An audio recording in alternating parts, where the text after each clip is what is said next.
Hi everyone, thanks for joining our presentation today. Last week we ran some community workshops with the Cape to Cape community as part of our Cape to Cape Resilience project, and we felt that it would be worthwhile recording the session so that those who weren't able to attend could also have access to the same content and provide some further feedback as part of our current engagement. So I just wanted to start off by acknowledging the traditional owners of the lands in which people are viewing this presentation from today. This also includes the traditional owners of our Cape to Cape study area, who are the Bunurong, the Gunakurnai and the Boonwurrung peoples. We pay respect to their elders past, present and emerging, and we also acknowledge the important role that they've played as the traditional custodians of our coastal and marine areas. So my name's Phoebe Bicknell. I'm a coastal engineer with Alluvium Consulting, and I'm working with Cass Philippou and the DELT team as part of the Cape to Cape project. So we've got Cass here today with us, who's going to give us an overview of the Cape to Cape project. And we're also going to have Water Technology present on some of the technical work that's happening. So we're going to cover a few different things today, including how we're going to be working with the community as part of this project, some of the technical work that we're doing to better understand our environment and some of the complex processes. And we're also going to introduce you to the workshop activity that we ran when we did the live sessions, just so you have a bit of a feeling for what those discussions involved, and also be given the opportunity to take on board the questions we asked and maybe provide some feedback after you've listened to this recording on some of the different forums that we've got going. So the purpose of this workshop was to introduce the community to the Cape to Cape Resilience project. We also shared some of the latest project news, including the recent technical work we've been doing and some of our preliminary engagement outcomes so far. And we also went through our broad approach to engagement as part of this project and talked about some of the different opportunities that there are going to be for you guys to contribute along the way as part of the project. So first off, I'm going to throw across to Cass. So Cass, maybe start by introducing yourself and then maybe give a bit of an overview of the RASP and some of the intent of this project. Thanks, Cass. Thank you, Phoebe.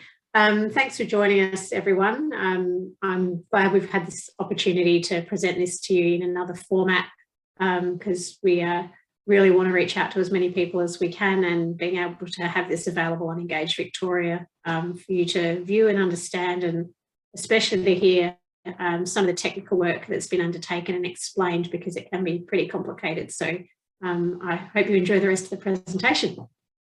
So first of all, I'm Cass Philippou. I work for the Department of Environment, Land, Water and Planning. I'm the project manager for the Inverloch RASP, Regional and Strategic Partnership, out of the Gippsland region.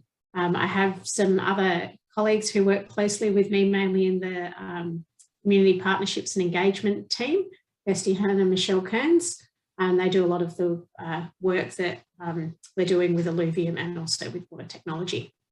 So why do we need the Inverloch RASP? What we've seen on this coastline around the Inverloch has been pretty significant change since around about 2013, ongoing erosion issues, impacts of storm events, but what we don't really understand are the causes behind it. Various assets and values have been exposed and at risk, like the Surf Lifesaving Club and Bunurong Road as well. To date, well, up until we started the RASP, really, our management of these events and our responses have been very reactive. So something big has happened, and we've been working as a group of asset managers, really, land managers, getting together to talk about what the problems are. But ultimately, we need to have a much longer term strategic approach to this region, because we don't really, doing these continual ad hoc things have other impacts, and those impacts become apparent down the track and aren't necessarily a good outcome for the community or for the coast.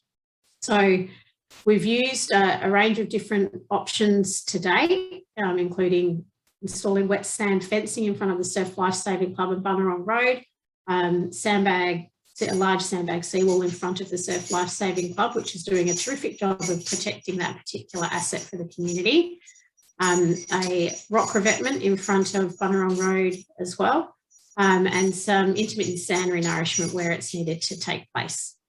So the responses have been partly because we've had very significant community pressure and political pressure, but none of those things really allow us to do that long-term planning that we need to undertake.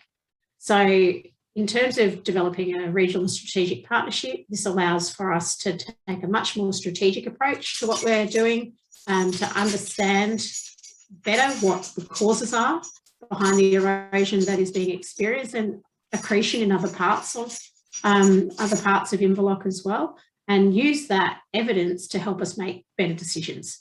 So we have a collaboration of a number of different land and asset managers, and what we're really trying to understand is, with the changes that we're experiencing on the coast there, how can Inverloch and Venus Bay and the communities down there adapt to those changing conditions and be responsive in a much more strategic manner. Thanks, Phoebe. So the Regional Strategic Partnership was formally gazetted by the Minister for Environment and Climate Change on the 6th of August 2020, so just over a year ago. We are the very first RASP under the Marine and Coastal Act, and we were created in order to bring together all the managing agencies that have a role on this part of the coast to collaborate on the problem of erosion and inundation. So we've given the RASP a working name to better capture the geographic extent and intent of the project. So that's why you hear us talk about the Cape to Cape Resilience Project, which takes in from Cape Patterson to Cape Liptrap, and including Anderson Inlet around to Venus Bay. So we think that this better conveys to the community what we're trying to do. The project itself has a few key outputs. So a regional coastal hazard assessment, the community values study, which is being undertaken by Alluvium, a risk and vulnerability study, which is combined work between Water Technology, who are doing the coastal hazard assessment, and Alluvium. And then ultimately where that will go to, all of that information will move into a coastal resilience plan, which is really our strategy for the future.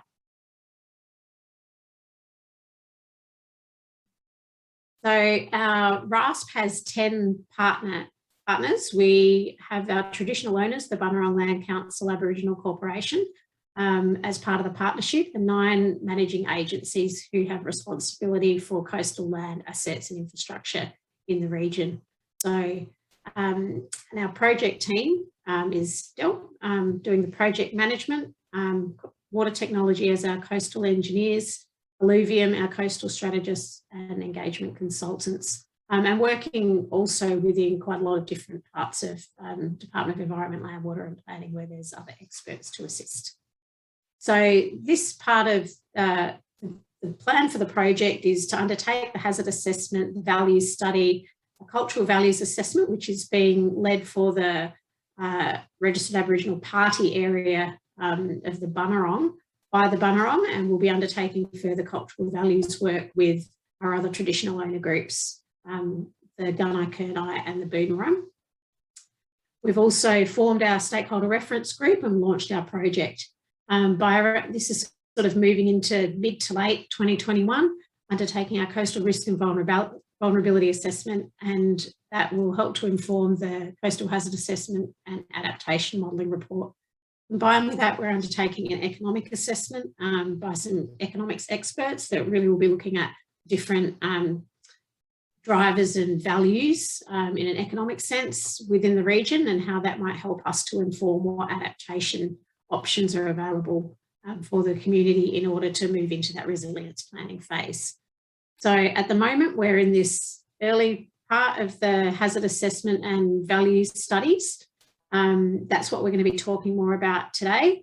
And as we continue on through the project, there'll be more opportunities to work with us on the other elements.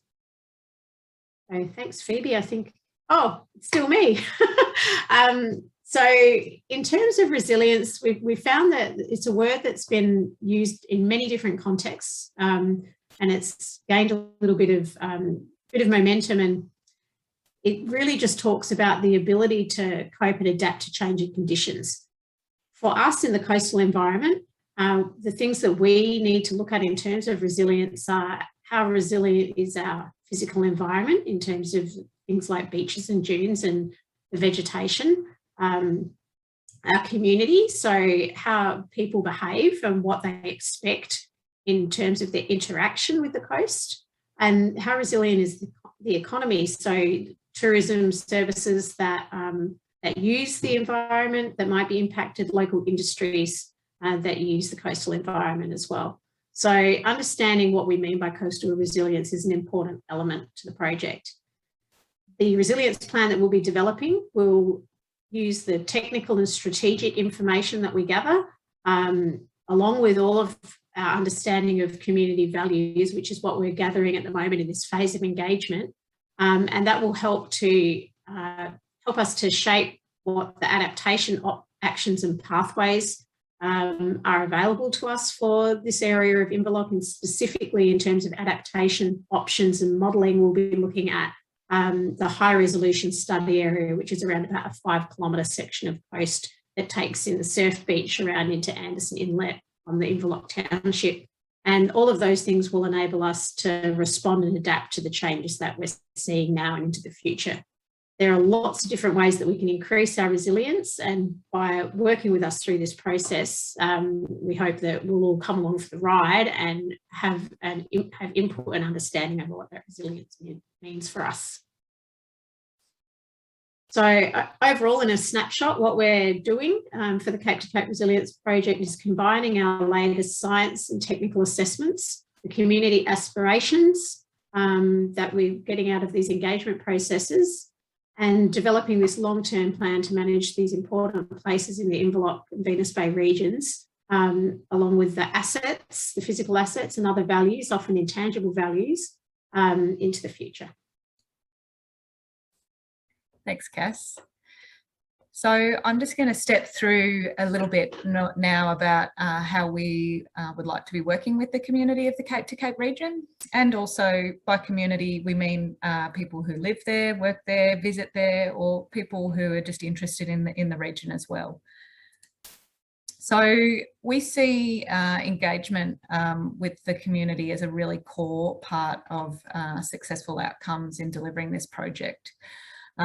We have got our engagement happening throughout the project, and it's starting by having that involvement right from the beginning. So as Cass said, we've had a stakeholder reference group who we formed with right near the start of the year, and we've been having some discussions with them, and now we're up to some of this broader community conversation now as we're delivering our community value study. So the engagement is going to be a really important part of informing both the technical work as well as the strategic decision making. And there's lots of different ways that we can take and interpret different conversations and responses that we get from our community to help inform different elements of the project. What we're hoping that this will give us is a better technical products, as well as a better strategic approach. And as Cass said, coming along for that journey and some of that shared ownership as to why we're doing certain things with our decision making, but also having that really strong understanding of those community values perspectives, and also the experiences you've had from living in or visiting the Cape to Cape region. So we know that there's lots and lots of interest, and from all different perspectives. We've been getting lots of feedback and having conversations already. We also appreciate that there's potentially some competing values and maybe some trade-offs that are going to have to be made as part of the decision making that we will progress through to at later stages of the project. To help us guide our engagement approach, we've developed an engagement plan, which will act as a live plan to guide tailoring our conversations and activities and events that we have throughout the Cape to Cape Resilience Project. And this includes things like our branding, and as Cass talked about, the project title itself is one step in that direction. We're going to be offering a range of different means for people to provide feedback, so that we can target different audiences and making it align better with the different needs and interests of different groups. We plan to make it relative and interactive where we can, and it will change and evolve at different points in the project depending on what we're needing at that stage of the project and the types of information that we're hoping to get from you as part of those discussions. The other thing that we would like to achieve as part of delivering this engagement program is that we want to build the capacity of our community to better understand some of the processes and things that we're seeing there, as well as what's involved in making some of these decisions around management, both in the shorter and longer term. So that allows us to have a little bit more informed conversation as to why certain options may be on the table, or maybe some options might be less feasible if we can build some of that knowledge and capacity of our community as well. We have our stakeholder reference group, which has a range of community members that help us to sort of share further information throughout the community networks. And they're going to be engaged at different points as well throughout the project on some targeted discussion. So you may already be aware of some of the members, but they come from a range of different backgrounds, and we've tried to get a real diversity of different interest groups and community groups to be on that group. We've also got a dedicated project website and email as part of the project. So you may have already visited this page. Maybe that's where you're watching this video from. So we've got the website that's got some really handy bits and pieces like fact sheets, project updates going up there. There'll be some handy links to different things as well. We've also got an assigned project email, which allows you to have make contact with the project team, and you can sign up to be part of our mailing list as well to receive regular updates as part of the project. Currently, we've got some Engage Vic activities happening as well, and we'll talk a little bit more about them later on in this presentation, but that includes some things like a survey, some interactive mapping, a feedback forum for you to be able to share some of your experiences and perspectives and provide maybe some historical context in information that you know about. In planning our engagement, we've also got some really key messages that we're going to be referring to throughout the life of the project. So firstly, there is a genuine desire for the project team to co-develop our approach to adaptation with the community here. We're going to be building on the existing knowledge and science in developing. We know that there's been a whole range of studies and investigations happen throughout the area, and our technical work will be picking up on some of that, the great monitoring that's been happening. We've got some really active community groups who've been doing a whole lot of data collation and collection. So we're building on some of that existing knowledge to improve our understanding. Importantly, the Cape to Cape environment is a really dynamic system. It has and will always continue to change. It's a constantly changing with the different weather and storm events and things that we have there. And many of you will know that from the different shapes of the coastline that you've seen over time. The Cape to Cape Resilience Project will provide us with an opportunity to develop a medium to long-term plan. So rather than that only thinking about the next few years, we need to be thinking further into the future and how maybe some of those conditions might be changing in the longer term.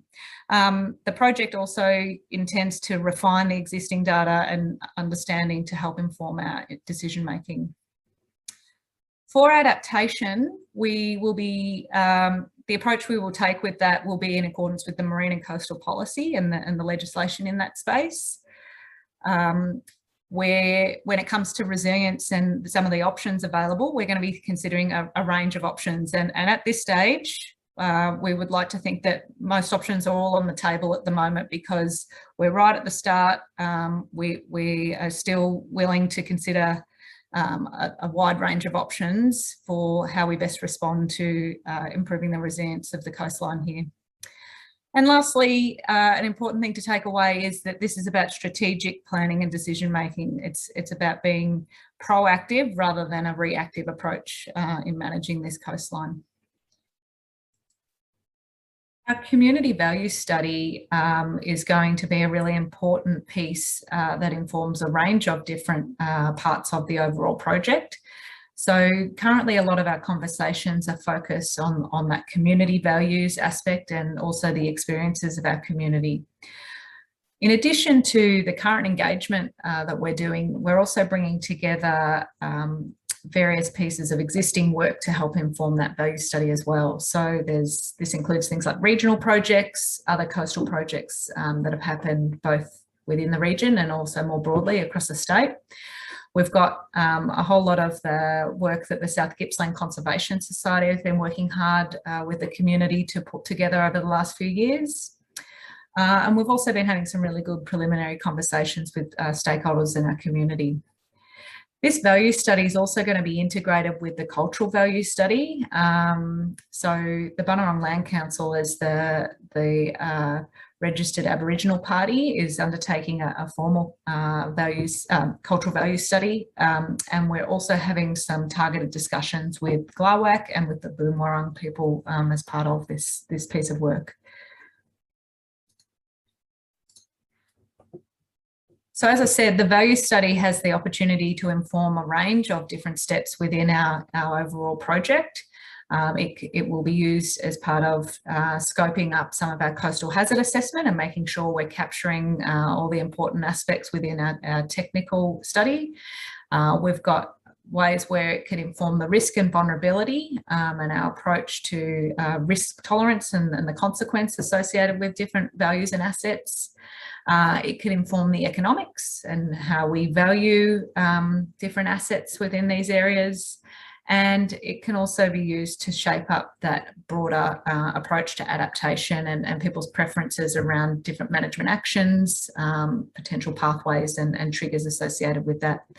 So it's a really important part of our current engagement is shaping this value study. So if you do have different comments and feedback to give after watching this recording, please go to the engagement Engage Vic page and also or go to the project page and contact us via email with feedback that you might have within this value space.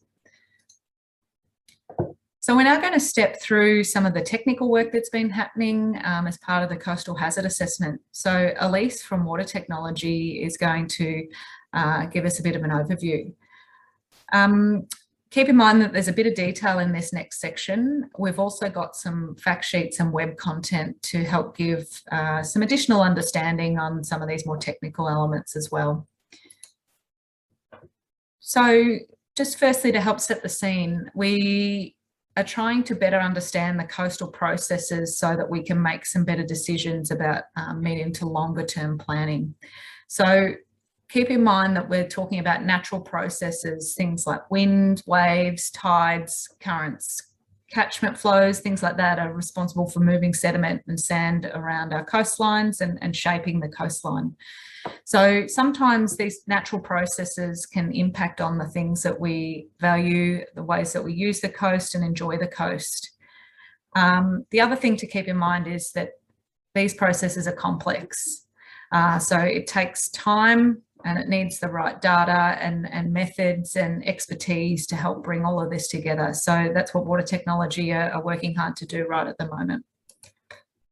For the Cape to Cape Resilience Project, we're assessing coastal processes and hazards and we're looking at erosion, which is sand loss. We're looking at inundation, which is the flooding coming from the sea. And we're also having a look at some of the catchment and groundwater impacts that may be changing or impacting on some of our coastline as well. The outcomes of the coastal hazard assessment are going to allow us to hopefully identify some of the potentially at-risk areas along the coastline, and as well as informing our adaptation approach to managing some of these at-risk areas. Keep an eye out on the website for an upcoming fact sheet around coastal hazards as well. I'm now going to hand over to Elise to talk a bit more around the coastal hazard assessment and some of the work happening there. Thanks, Phoebe. Hi all. Elise Laurie from Water Technology to provide an update on the Coastal Hazard Assessment for Inverloch region. So the Coastal Hazard Assessment has been broken down into 5 key areas. We've had project inception and we've completed the data assimilation and gap analysis, and we're currently working through coastal hazards before we move into looking at decision support systems and adaptation options. The objective of the Coastal Hazard Assessment is to provide an understanding of the dynamics which impact Inverloch and Anderson's Inlet, and identify what the hazards are along the study area coastline, particularly associated with erosion and inundation.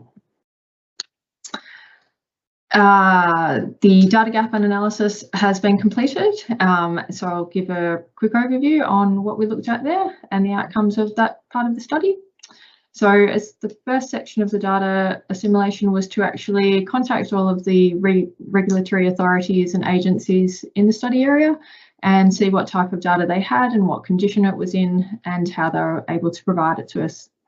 We collected all this data and broke it down into a number of different categories. So you can see there's topography and bathymetry and imagery, coastal geology and geomorphology, oceanographic and coastal processes, environment and climate, catchment, stormwater and inundation, groundwater, GIS assets and infrastructure. So we collated all that data and then analysed it to identify any data gaps which would have an impact on the project and whether that impact would have a high impact on the outcomes of the project and our ability to do the work as scoped, or a medium or a low or no impact. So as part of the gap analysis and data assimilation, we worked with Delp and the partners to fill in most of the low and most of the medium data gaps, and we infilled all of the data gaps which we ranked as having a high risk to the project. The next step in the coastal hazard assessment is the actual technical hazard assessment.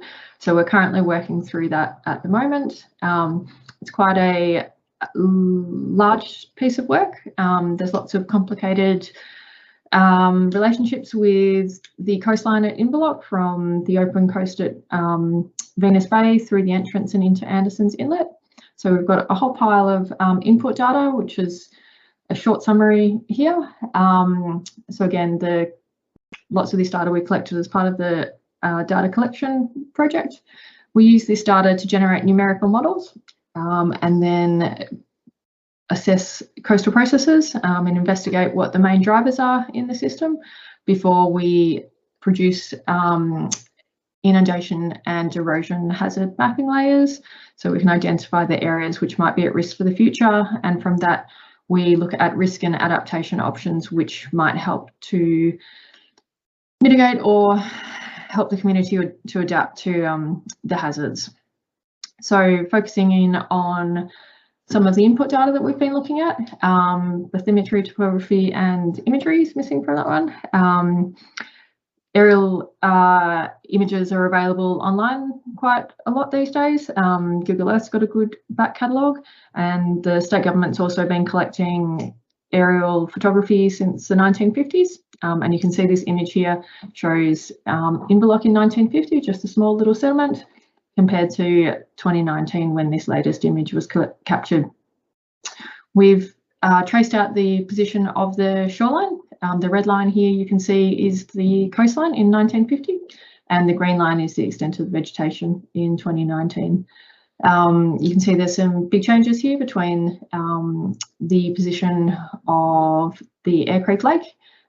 There's also been a bit of setback, as everyone knows, at Surf Beach, and some quite significant change at Point Smythe as well. If we zoom in on some different areas, just for some information, this is the area next to the boat ramp in Inverloch Township. It's an area called Toys Backwater. In 1950, you can see it's quite undeveloped. This area has been reclaimed since. This is the location of the boat ramp. You can see that the bowling greens are on an area which was probably freshly vegetated in the 50s. So this is just a snapshot of some of the change that is experienced in Inverloch. Another location is, I believe this is Point Hughes up here, and this is a section of reasonably stable coastline. Back in prior to the 50s, you can see a faint line here. This is an actual seawall, which I'll show some photos of. You don't build seawalls where the coastline is obviously very stable, so it's potential that there was some erosion pressures on this road in the past as well. These are some images from pre-1950. They don't have an exact date on them, but you can see that there's a fair bit of erosion landward of this seawall. There's some timber groins that have been built here, trying to capture some of the sand that moves back and forth along this coastline. You can see that the beach has been lowered here such that it looks like it gets wet all through the tides, and that's a common thing with a seawall. And that's the other side of it. You can see that there's some sand that's built up along this edge of the seawall. So the coastal protection works at Inverloch have a long history.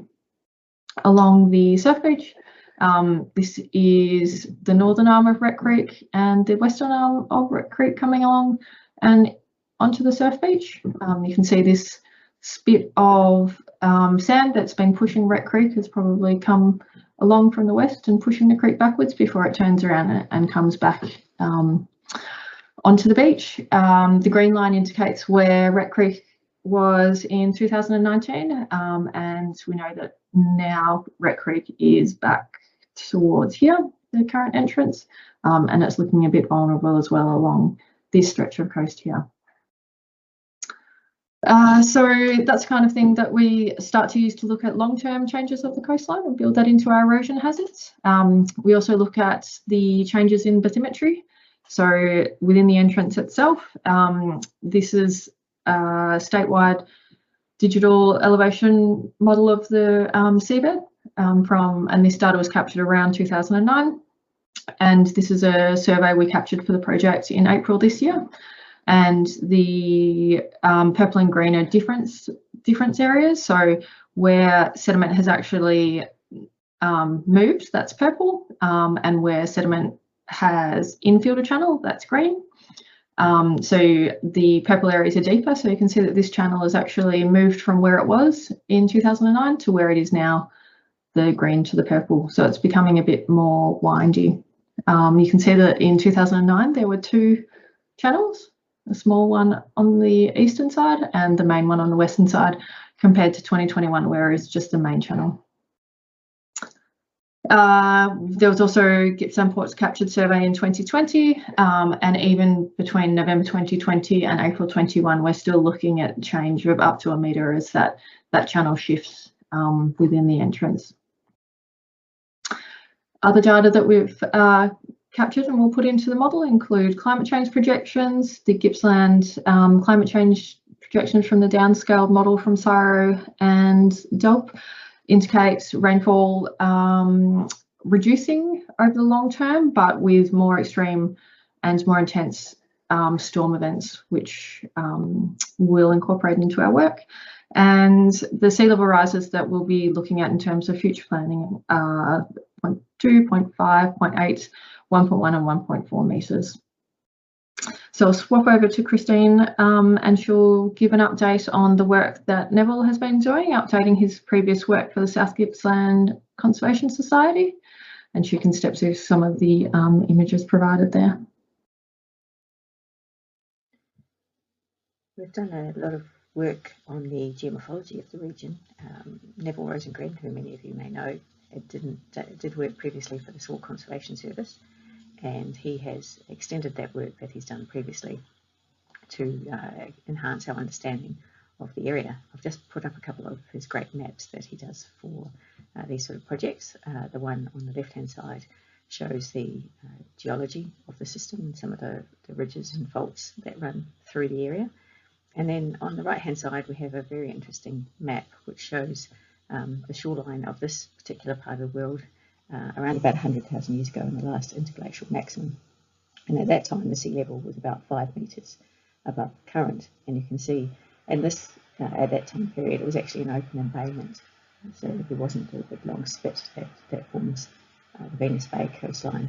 That wasn't there, and the actual shoreline was well back from current. Now, these couple of maps show us some of the categorisation of the coast that we do with the geomorphology. So you can see the beaches and the sandy sort of sections of the coast on the left-hand side in the different categories. So some that are wave dominated and tide dominated, or sort of mixed, where there's shore platforms and that sort of thing. And the other figure on the right-hand side is a cross-section plus a plan view showing Inverloch itself and the different ridges that are there. So the line at the back, the red line, is that sort of last interglacial maximum when the shoreline was well back from where it is currently. And the area in between to what we have as our current shoreline has been infilled with sand over time as the sea has fallen. And so you can see there's a whole lot of different ridges that are there at different time periods, coming to the latest large sand dune ridge that runs along the foreshore at the moment, which is sort of the Holocene period, around about 10,000 years ago. And so these cross-sections and information that we get from the work that Neville's done feeds directly into the erosion sort of hazard assessment work that we're doing. And the last picture down the bottom here just is some of the fabulous imagery that gets collected when Neville does these projects, particularly. So he likes to take oblique imagery along the coastline. I think it's a fantastic way of being able to understand some of the processes that are going on.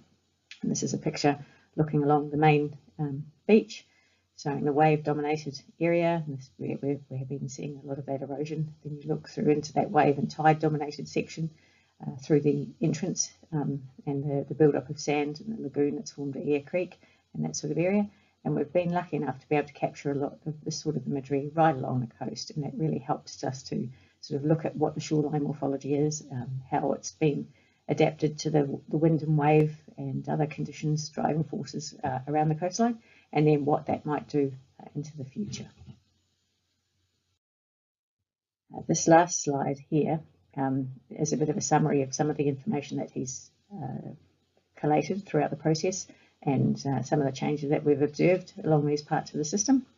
And the study area has been split into a number of different sections, and that will change into our final document as we work out what's the best way to divvy up the shoreline and estimate what the erosion hazards are.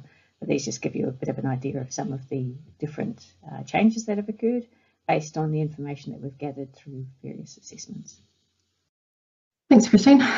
So we've sort of covered some of the input data that we've got for the coastal hazard assessment. And so I'll just do a really quick overview of the numerical modelling that we're doing as well.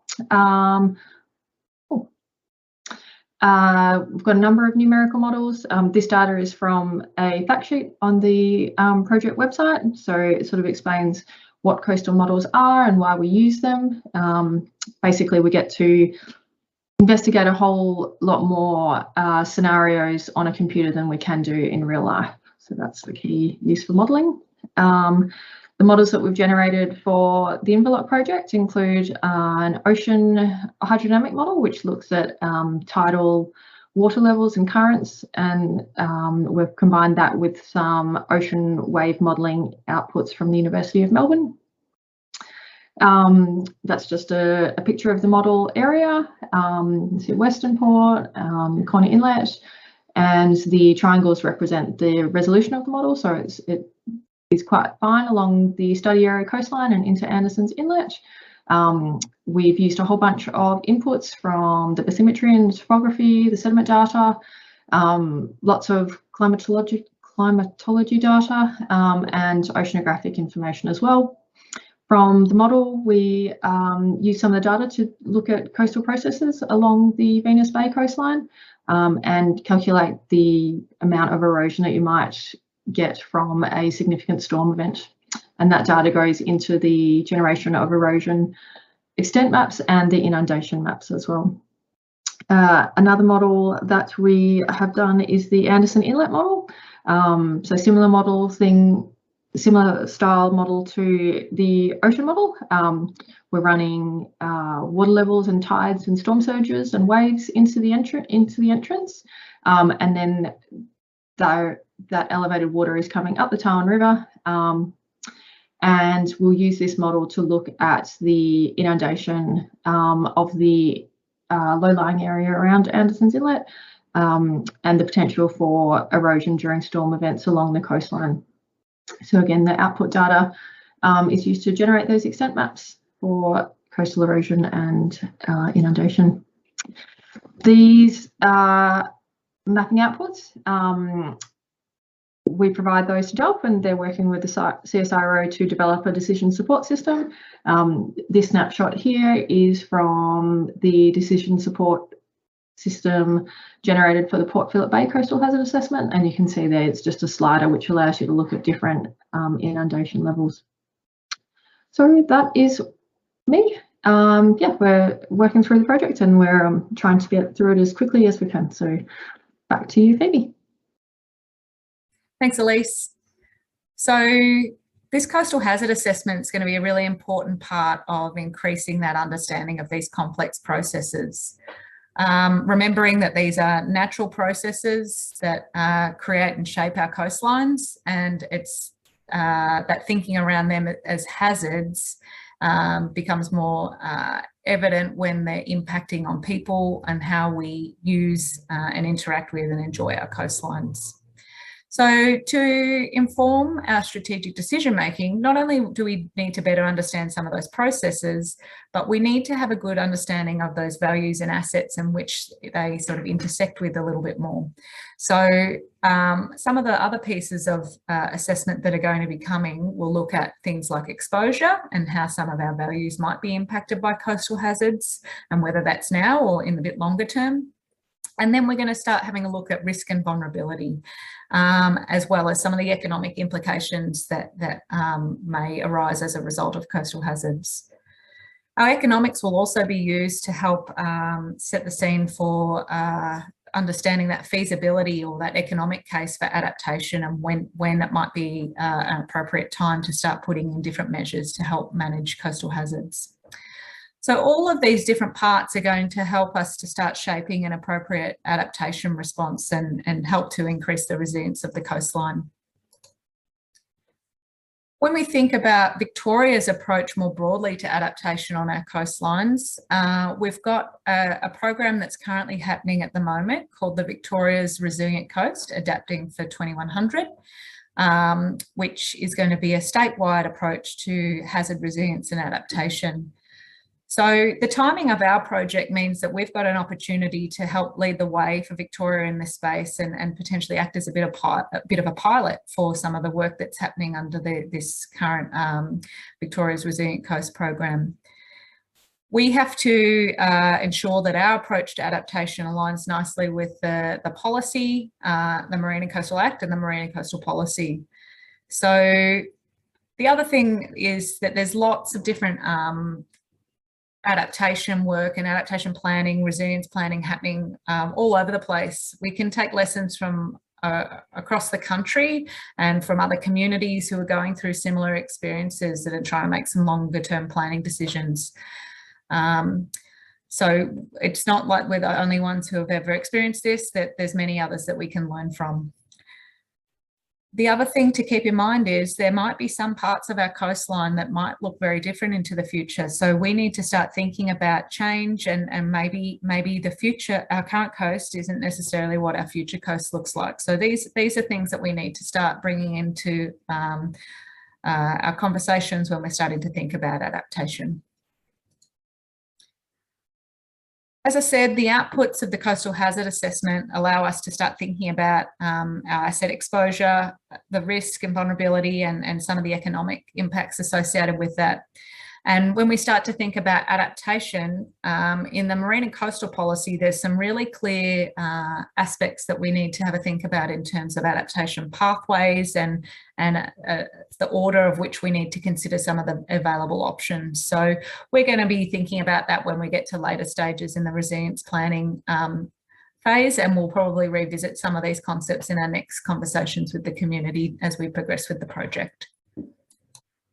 So we've started doing a range of activities to help continue to build that shared understanding of the different interests and values and aspirations that people have for the Cape to Cape coastline.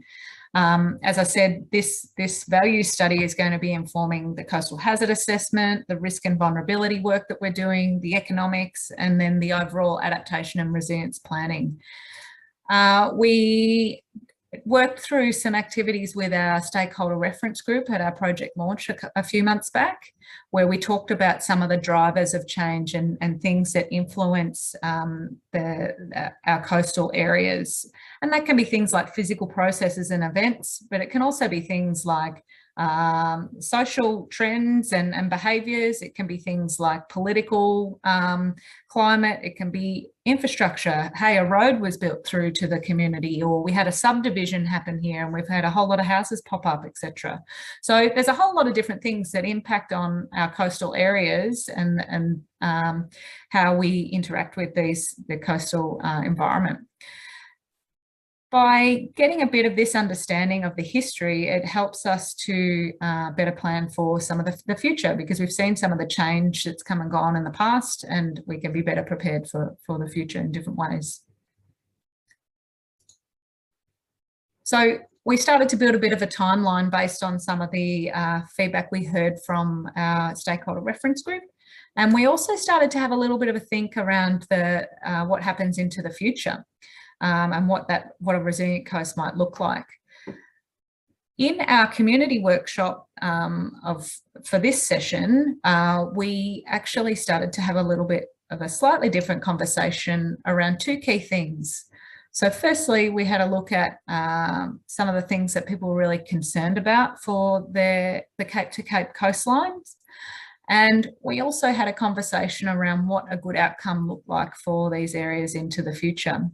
So although you were unable to be part of the live workshop session, where we did some collaboration on the mural board and we had some sticky notes happening in an interactive way, you're also welcome to continue to provide some feedback on these two questions, either via the current Engage Vic forum or through the dedicated project email. Because these two aspects help us to get a good understanding of some of the areas that we need to look to address in our management approach. So looking at some of the values coming through so far, both in the discussions we've been having, but also some of the Engage Vic results so far, we can see that there's some really consistent themes coming through with how people are using and enjoying their coastal environments. That natural element's important, but people love walking, the habitat, the swimming, the beach itself. Safety is a big thing. So already we're starting to see some consistency in the types of ways that people are using the coastline. And we're going to take all of these bits and pieces and start to theme them up and help create that bigger picture around the values. So when we speak to you next time, we'll be able to share some more of these findings with you as where we've landed with the community values study. So far, we've had a really great uptake. So this was the start of last week. We'd already had 157 surveys and 117 pins on the map, and one coastal story. So keen for you to continue to add further responses to the board, the Engage Vic page. So it's going to be open again until early September. So encourage your other networks to also add to this.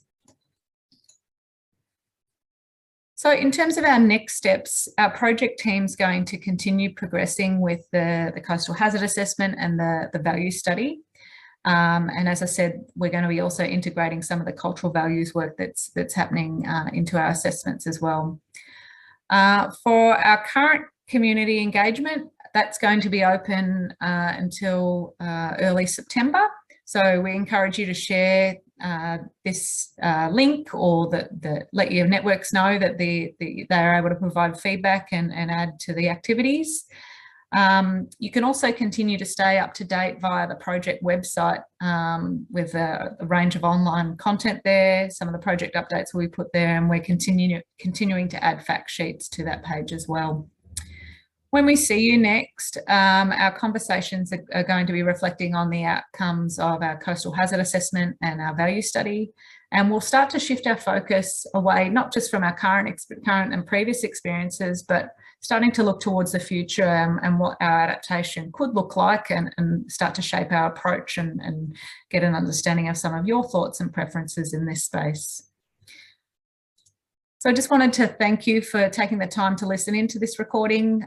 We appreciate you showing an interest in our project, and we're very keen to get any feedback that you might have. Thank you very much.